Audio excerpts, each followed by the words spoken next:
We grow when we give. We grow when we give. We grow when we give. Nosotros crecemos cuando damos. We grow when we give. 与えるとき成長する。 We grow when we give. Welcome to R.O.G, Return on Generosity, a podcast celebrating generosity at work. Not financial giving, giving valuable time, alternative perspectives, and genuine collaboration. Our special guest today is Dr. Kristopher Brown, the Assistant Superintendent of Administration for Pennsbury School District. Prior to this, he was the Director of Student Services and Equity, Principal, Assistant Principal, and in 2017, he was named Assistant Principal of the Year in the Pennsylvania Principals Association. Alumnus of the Abington Senior High School, Dr. Brown began his educational career as a social studies teacher after earning his bachelor's degree at Villanova University.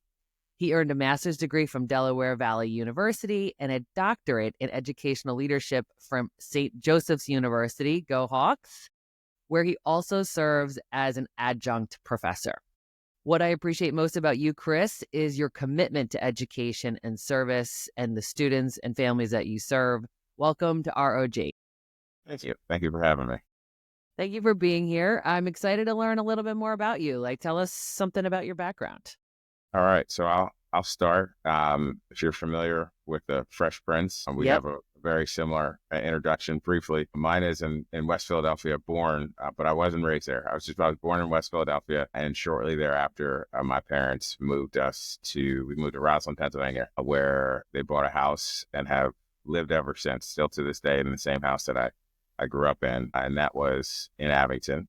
Mm-hmm. So, for me, I grew up in Roslyn. I attended schools in the Abington School District. I have an older brother and a younger sister, so I was square in the middle of that experience. And, we grew up pretty plainly. However, our neighborhood was full of love. We had friends all over the place. We had a great experience coming up. So much so, like I said, my parents still live in the same house. When we go over there, we walk the streets, still, kind of hanging out in the neighborhood as we've done for quite some time. Mm-hmm. So that's a little bit about me personally, and my background. I love that. Is there anything that is the same about the neighborhood that kind of is nostalgic for you? Well, believe it or not, when we drive to visit my parents, I'll point, my son is in first grade. My son is 6, my daughter is 4. So first grade and preschool. And I'll point to the elementary school, where I went to school, and the playground there's some new equipment out there, but it looks the same. The same footprint. The school's had some minor work, but it's the same, the same building, the same hill that we used to sled. Mm-hmm. I'm still pointing to people's houses here and there. I don't know if they still live there. A lot of my friends from many, many, many years ago have moved out of the neighborhood, but you can point to different places. That's where we used to do that. We used to walk here. Yeah. Brings you back, right? Isn't it amazing Absolutely. how a place or a sound or a song can just bring us right back to a moment? So what led you to a career in education? So, I had a pretty interesting experience, and a lot of times, these stories will typically start with some kind of inspiration, where it's I had this great teacher, this motivational experience, and mine was actually quite the opposite, where I didn't have that poster experience. And I remember, one experience in particular as a senior in high school, and I share this not from the perspective of having had a bad school experience. I was class president 3 out of 4 years. I played football. I was captain of the football team. I played sports. I was all over when I was in high school. But I think I was lacking that, that connection from, a teacher from a school experience, in part because, as a child, in the neighborhood where we lived, and I'll go back to the story. The neighborhood where we lived, I would say, was it was a very diverse area. You walk outside, I saw kids that looked like me. I saw, we had people all over. We knew what we could walk to. Mm-hmm. Was the world that we lived in. And then fast forward, I get into middle and high school, and I was identified as a gifted student. So I was taking honors courses, and from the time I entered into middle school to the time I graduated from high school, like I didn't take any classes with anyone who I went to elementary school with. So it was a different experience for me. I had new friends. I remember very vividly in seventh grade thinking about, hearing kids come in the fall talking about bar mitzvahs all the time. And I remember this was a very interesting learning experience because I was like, what are these things? And how come I'm never invited? Because it was a different experience for me. And, like I was lacking that connection. And, long story short, I had an experience, as I was getting ready to nearing graduation where it just, like oil and water in the school setting. And I did well, but just was so disengaged because I didn't feel like a fit. It was like a And social disengagement. yeah, it's like Yeah. you're everywhere, but you're nowhere all at the same time. And my commitment, out of that experience was I never wanted another student to have an experience like that one. So for me, like that's kind of how I approach school, which is I want to be what I needed, which was trying to be able to make connections with kids and just trying to genuinely be there for all of the students and all of the people who I encounter.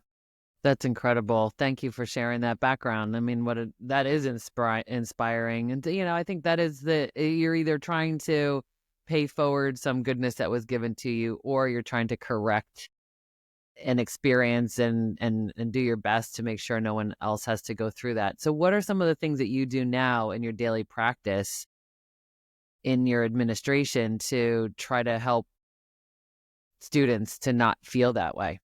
So one of the things that I actually in my dissertation research was all about using student feedback to drive instructional practice. Mm. And I've been very big as I've grown as a leader and continuing to use the student experience to drive our decision making. Because for us, I liken it to like every time I go to a store, right? You get your receipt, it says, how are we doing? Right. Yeah. Like every experience, people want to know how are they doing. And we in this field, we don't do that enough, which is trying to gauge and gather like that end user experience. Because we visit that world as school leaders. Like I could pop in the classrooms anytime I want, for a few minutes here, a few minutes there. But kids by and large, I mean, if you're talking about at the secondary level, it's 40 to 80 minutes a day all year.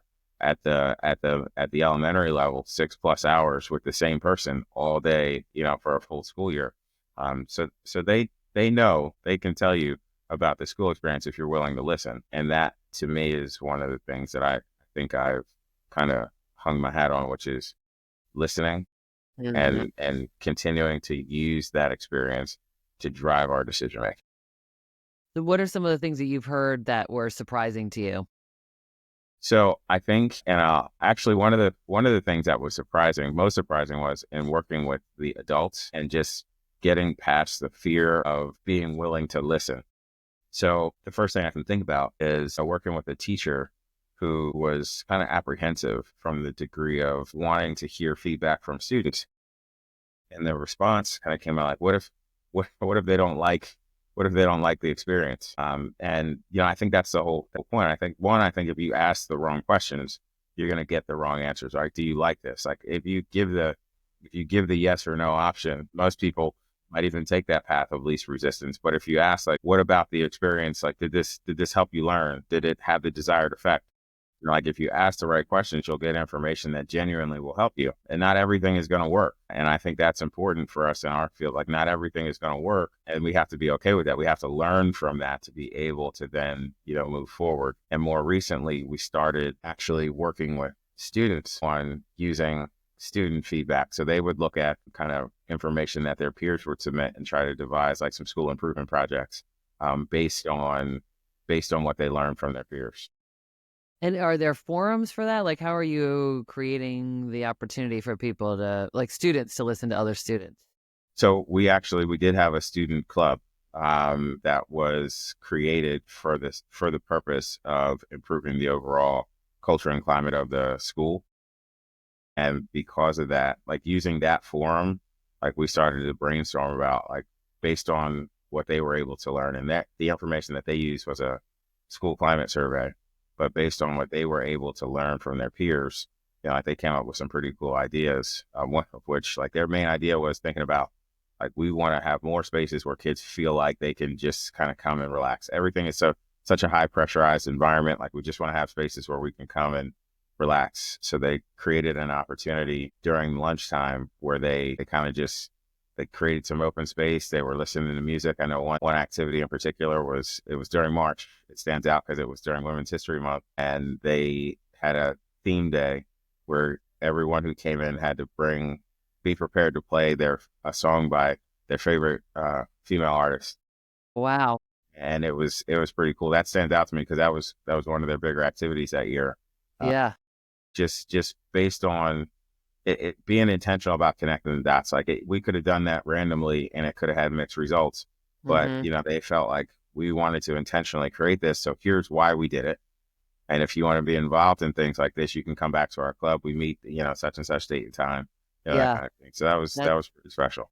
That's terrific. And it's giving people a place to belong, right? It's giving people who have similar interests or just open to meeting new people a more relaxed, kind of organic way of gathering them. And the way that you're talking about it, it makes me think about, I know one of your beliefs about attitude and how the attitude of a leader really sets the tone and the direction of those in the group. So for those students to have the attitude of gathering and collaboration and openness. So tell me a little bit about like why it's so important as a leader to have an attitude of inclusion and for creating a space where people feel like they're valued.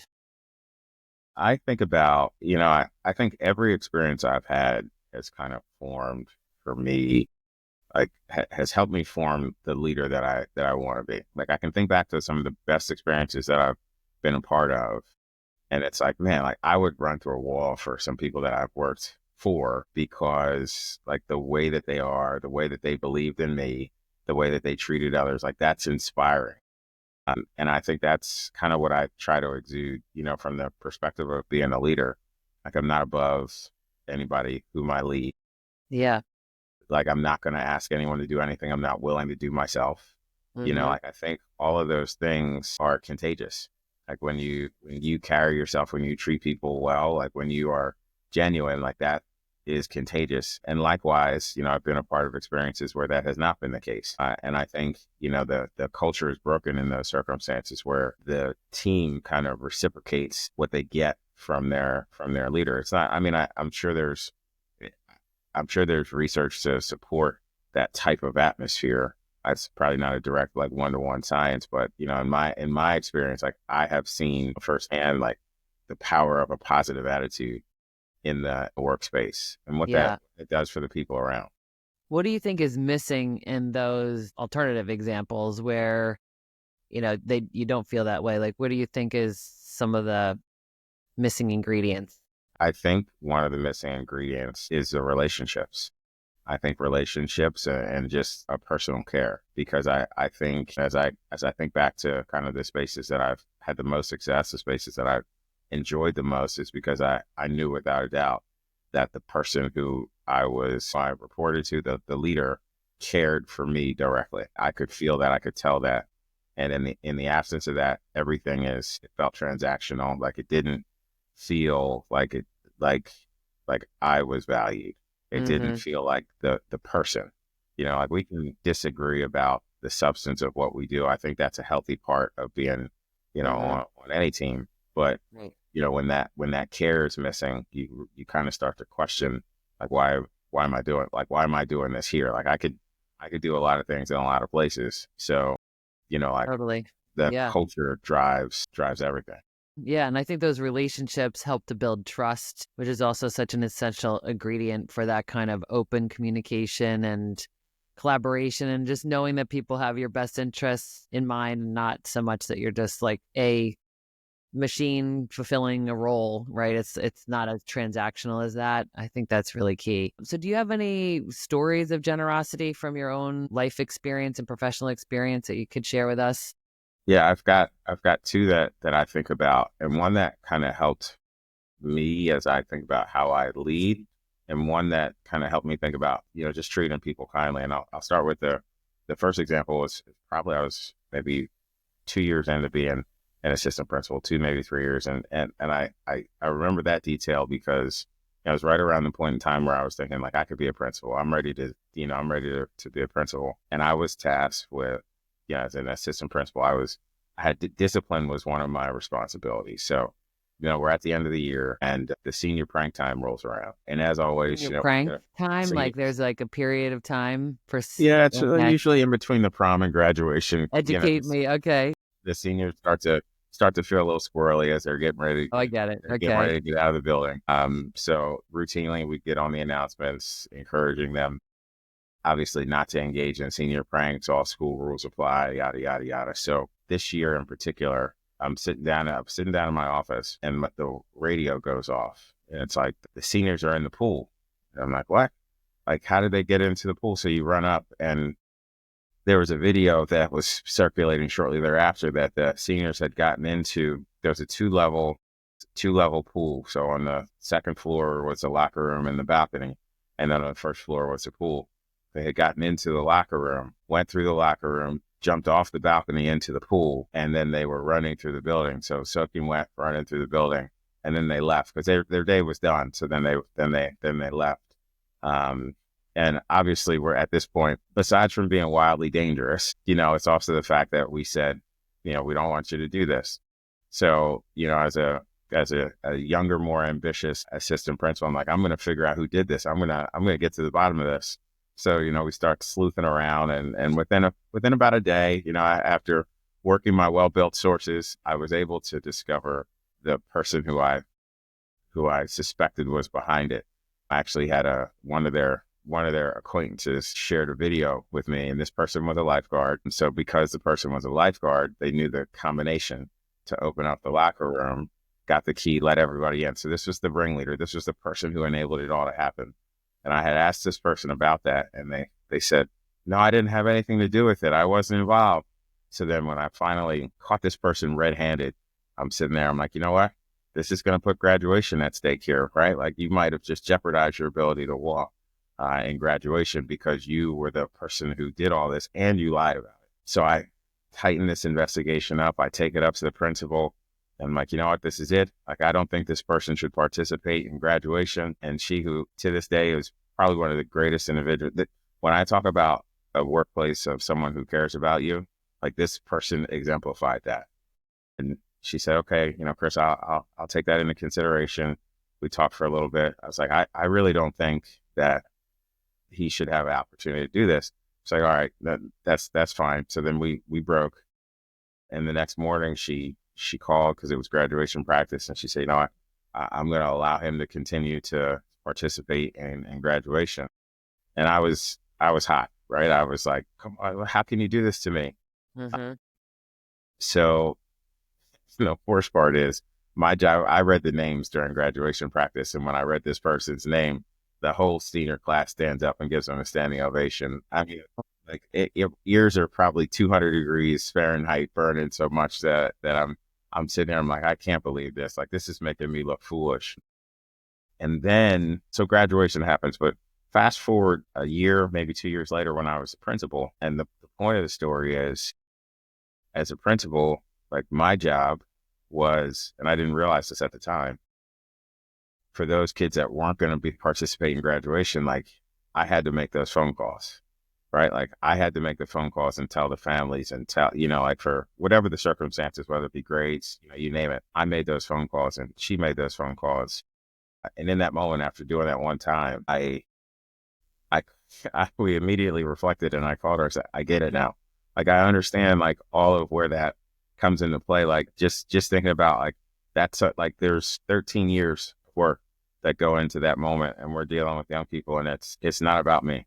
Right. Like in the moment, like it's not about me. And that experience of kind of that frame of reference. And I like, as a learning experience for me about how we treat people, it's like, yes, like everybody makes mistakes, especially young people. And I think, in that moment, like my whole perspective on how we respond in those moments, shifted. Because, on the one hand, you could be aggressive. You can kind of set yourself up from the zero tolerance framework, and then you put yourself in some pretty bad positions. So, I think just approaching situations with generosity, with empathy, how you treat people, and just thinking about that goes a long way. And I think earlier on in my experience really did help me think about each and every one of those exchanges afterwards, because it's not always if this then that. Like there's got to be ways to kind of add some humanity back into the dialogue, and that was a valuable lesson that I learned. Such a valuable lesson. Oh my gosh. And, as the father of Philip and Maya, 6 and 4-year-olds, like you're going to have more opportunities to practice. I'm going to have a lot more with discipline. Yes. Yes. And even when it's more, I think sometimes more difficult when it's your own children. So I'm just thinking about like that senior and that experience. And I don't know what happened at the time, but just in hindsight, like how would you have done that differently knowing what you know now? I think knowing what I know now, I think there's a greater likelihood, like to try to restore like what actually happened, like the harm that could have been caused, like for the building being wet, like all the people who had to clean up and kind of put things back together. I think there's a greater likelihood of, if I'm in that situation again, think about like, how can we use it as a teaching tool? Like having someone be able to make whole. Obviously it was a prank. No one was actually hurt. Someone could have been. Yeah, but they weren't. Like how do you find ways to encourage, an apology, to think about, like the trust that was broken from someone who had a combination, who had access and probably, definitely abused it. But how do you make it a learning moment versus just a straight punishment? Because if the person doesn't participate in the ceremony, like they'll remember that because they didn't participate, but that remembrance will be filled with a vengeance, like almost like a hatred for me as the individual who took that, versus like, how do you learn from the moment? And I'm not sure, ultimately, like, I'm not sure that just kind of allowing him to kind of move freely throughout the ceremony was the best course of action. But I also know that taking it from him wasn't either. Right. So somewhere in the middle. Yeah. Yeah. So I think there's a range of things to consider versus the extremes.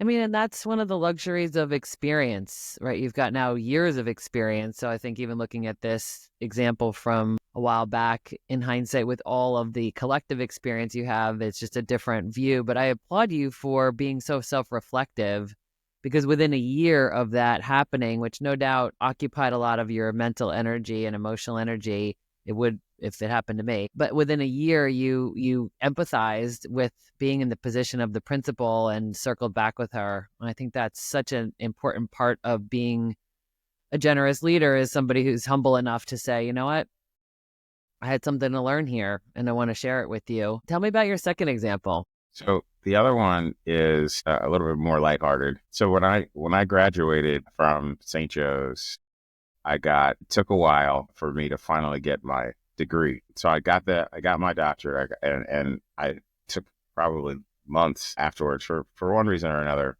to actually get the physical paper copy of the degree.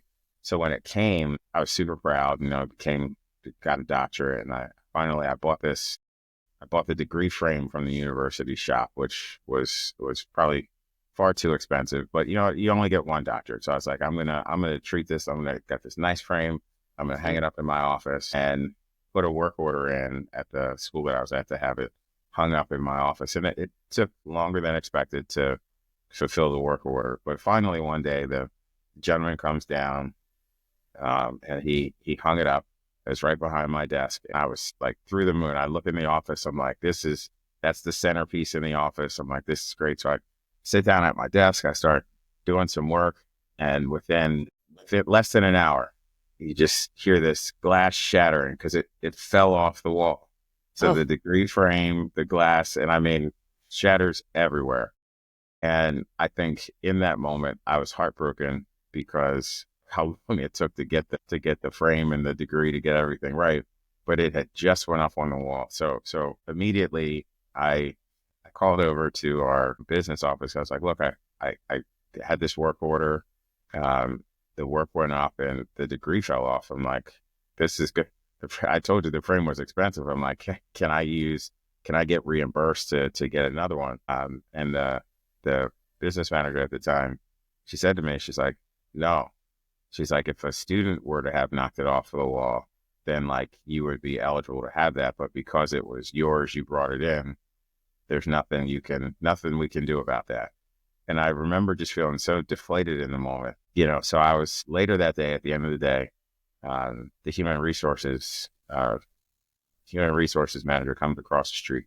His office was across the street from where I was. And we were talking about something else, and he looked over at the frame and he just said, what happened? And I explained to him what happened. And I explained to him kind of the scenario that I was in. I was like, I don't even know what I'm going to do with this. So he picks it up. He says, do you mind if I take this? I said, sure, why not? Just go ahead. Like, I'm not going to do anything with it. So the next day he came in and he repaired it. He took it home. He said, he did some woodworking. He repaired the frame. He put a new glass in there. And it was one of the nicest things that anyone had ever done, like out of nowhere, like unprompted. Yeah.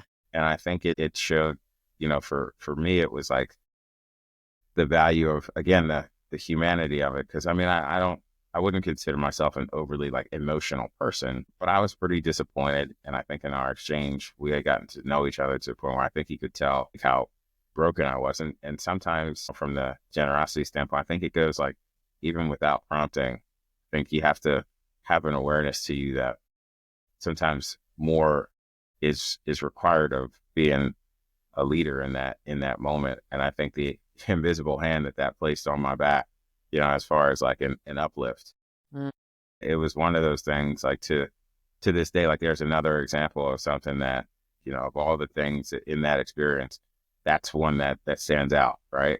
Yeah. And it's one of those things that I'll never, ever forget. And it just kind of makes me, I always think in those moments, not that I'm going to take someone's frame home and fix it. I don't have that skill set, but like in those moments where you have the ability to help pick somebody up unprompted, like he didn't get paid for that, right? Nothing came about because of that. So in those moments, right, like it doesn't hurt to do, it doesn't hurt to be helpful. It doesn't hurt to be generous. And right. That for me was a game changer because it just showed that someone cared. It just showed, and that to me is what it's all about.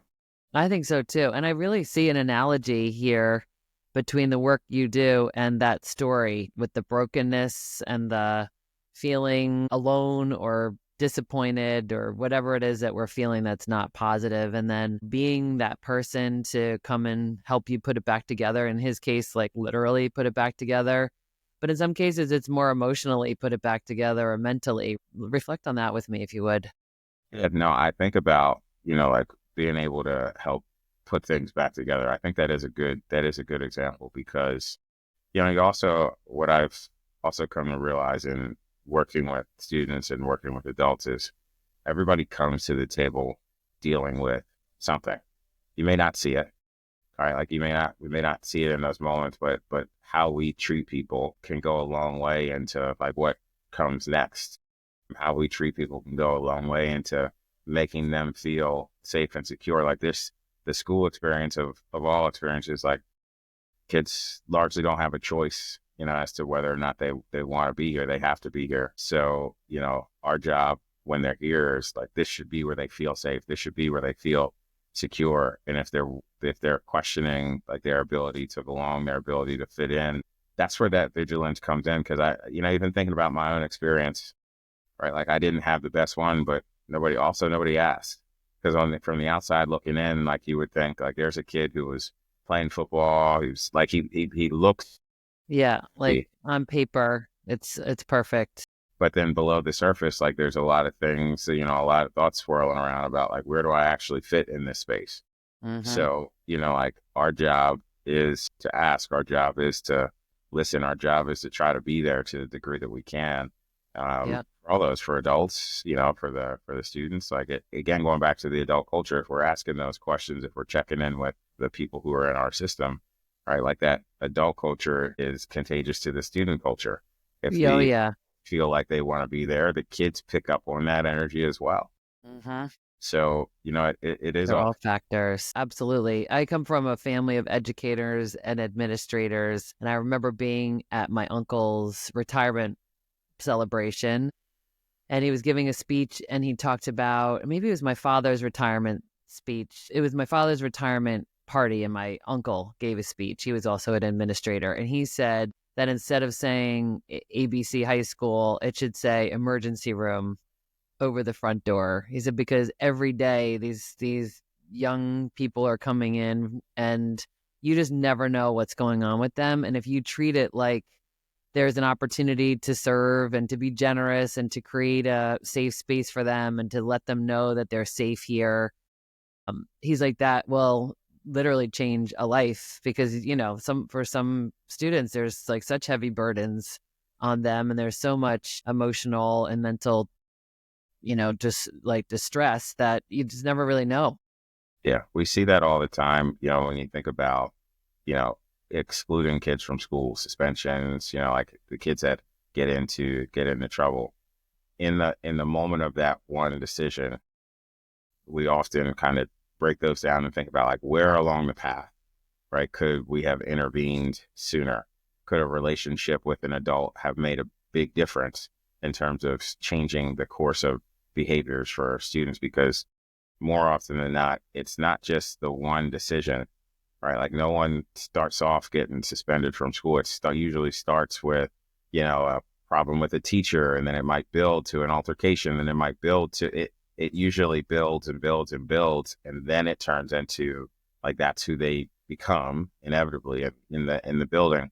But our role is thinking about like how can we work with students before that point? Like how can we add steps into the process to create relationships, to create connection, so that they have a different approach, a different person to go to, all of those things Yeah, matter in our space so much. they really do.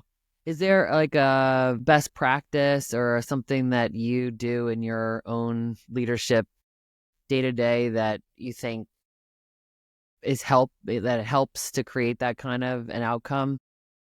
So, I think for me, I have always tried at every turn, like I've always tried not to forget the previous ones, right? So like when I became an assistant principal, it's like never forget like that experience of being a teacher. When you became a teacher, it's like never forget that experience of being a student. When you become a principal, never forget that experience of being an assistant principal, because I think you have to stay connected to the day-to-day experiences of all of those stakeholders. The more disconnected you get, I think it's hard to lead in those circumstances. It's hard to build relationships, but you have to break down those walls. Even I've noticed in my present capacity, people will come up and insist that Dr. Brown, like it's just plain Kris, right? Joke is that I only correct people if I don't like them, but it's one of those things like you just can't. You still have to be human Yeah, in those moments. relatable. That to me was a lesson that I picked up along the way, and I'd probably put it somewhere in between like the pool balcony and the frame falling, which is as far as like just having the ability to connect at a human level, because that came with being extremely comfortable with who I was. And I don't think that was always there for me as a professional, because I think you have to really find your way. You have to find your place to be able to be human. I remember as a teacher, I always misguidedly would say like the old rule, don't smile until January, like the way that we were kind of broken in the faculty lunchroom. And I just look back on my younger self as a teacher and I cringe, because it was like the exact opposite of like who I actually wanted to be. Right. And I think some of that came from a place of fear, like being afraid to show too much like humanity. But even along the way, it's like, I think I've changed and I've embraced the ability to connect with people. So like I don't put up a wall anymore as far as like hiding who I am Yeah. and how I engage with people. So I It's would just say easier, right? It's easier to be yourself. And it's more enjoyable for everyone around you, right? Because you're being authentic, and which is, I think, inspiring others to be whoever they really are. That feels less robotic, and now Yeah. it's less performative when you're actually, who you are. But I think that, comes with a degree of risk, which at that earlier stage, I don't know that I was prepared to take on. Like now I feel very secure in my ability to be me at all times. Hmm. And I say that from the standpoint of, like, I also have a great deal of agency, a great deal of employability, to where if a place didn't want me to be me, then I don't know that I want to be at that place. Hmm. So like I didn't have that earlier. And I think that awareness and comfort has helped me become a better leader. No doubt. Absolutely. Thank you for all of this. This is wonderful. So I have a couple rapid fire questions for you. Are you game for this? Yes. All right.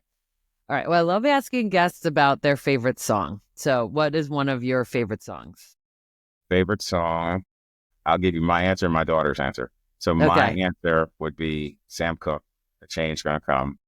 Mm. And my my daughter would say Shabuzi, a bar song, because every time that comes on, she's like, "It's Daddy's favorite song," because she saw me like it once. It's It's not. so catchy. It's a I nice don't song. know. It's my You favorite. can't hear that song and be in a bad mood, I don't think. Right? Yeah. It just has such a good vibe. Oh, those are good ones. I think I'm going to make an R.O.G playlist on Spotify because these are all good ones. All right. What's the most generous thing you've seen a student do? I saw a student organize on behalf of a teacher, kind of put together like a large like thank you effort for a teacher who went above and beyond for them. And that was one of the most kind and generous like displays of like appreciation on behalf of student to teacher. Beyond the routine like gift card, it was like genuine thanks from many, many, many like of their peers to a teacher. Wow. That's remarkable. Yeah. What's something generous that you've seen a teacher or administrator do? We had a student who had a house fire, a pretty significant one. And within moments, you saw the whole community rally to support the student on the basis of the teacher organizing. So like we had breakfast at school the next day. The teacher actually led these efforts to organize like fundraisers and in ways that I didn't think. I'm not going to say I didn't think were possible, but just like I wouldn't have expected it from that particular teacher in that particular space. Mm-hmm. But from a generosity standpoint, it showed a level of connection and care that Mm. went above and beyond, Wow. and not in a look at me, look at what I'm doing kind of way, Yeah. like Just like, genuine care for the student. right. The true sense of the word generosity, which is like you're not intending to get anything in return. You just see a need and you get involved, right? I love that. A little lighter kind of question is what never fails to make you laugh? Never fails to make me laugh. Um, that's a good one because I don't laugh often. If something makes me laugh, like it's legitimately funny. But there's a video of a laughing cat that gets me every time. And I forget when I saw it, but now periodically, like it'll pop up in some feeds on it and things like that. And every time it's just like a spontaneous, legitimate, like a laugh out loud. For Like it literally just, me to belly laugh out loud, like it's got to be pretty good. And I'm laughing thinking about it. yeah, you got to say that to your favorites because sometimes you need those things, right? Just to get yourself back on track. What do you think is the key to living a great life? I think the key to living a great life is never to abandon who you are. And I think for me, what I have found to be helpful is if there are certain things about me, the person that I have grown to appreciate. Like always do the things that make you you. So like in moments of stress, like I can fall back on the fact that I enjoy working out. I enjoy making cookies. I enjoy, my children. Like never abandon those things because I think when you do, like you lose your ability to, like you start losing yourself. And I think that's a hard spot to come out of. It happens, but Yeah, I think those are tough to kind of dig out of in those moments. So for me, I would say like never lose or abandon the things that make you you. that's great advice. And then last question is what's one goal that you have for yourself in 2025? a goal that I have for myself in 2025, I would say to remain optimistic. I set a New Year's resolution, and my wife would laugh when I say, like, I've said I'm 2025 Kris, which is I'm trying to keep the glass half full. Because that by nature, like when I talk about losing who you are, like by nature, I think that's me. Like, I don't think there's, and maybe this is a character flaw, but I don't think there's anything in the world like I can't do.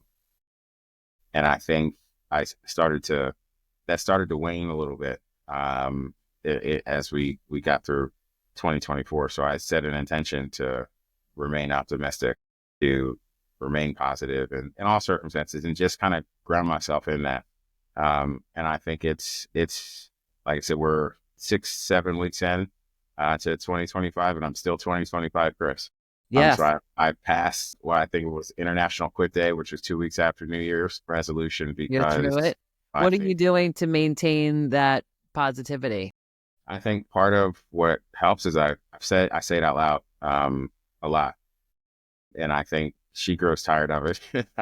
But to the same group, like from an accountability standpoint, like I really do. I want to appreciate the things that I have the ability to appreciate while I have them. And I think like that's something that as you grow older, life circumstances really test that. And I think as an accountability piece, just having that dialogue helps me approach it from a mentality standpoint. So that's one of the things. That's beautiful. Well, thank you for making time to be with us and to share your wisdom, and that you're walking the talk. You're telling us these are the things that matter, and you're holding yourself accountable to doing those things. And I really appreciate that. Thank you so much, Kris. Thank you. I appreciate it, Sharon.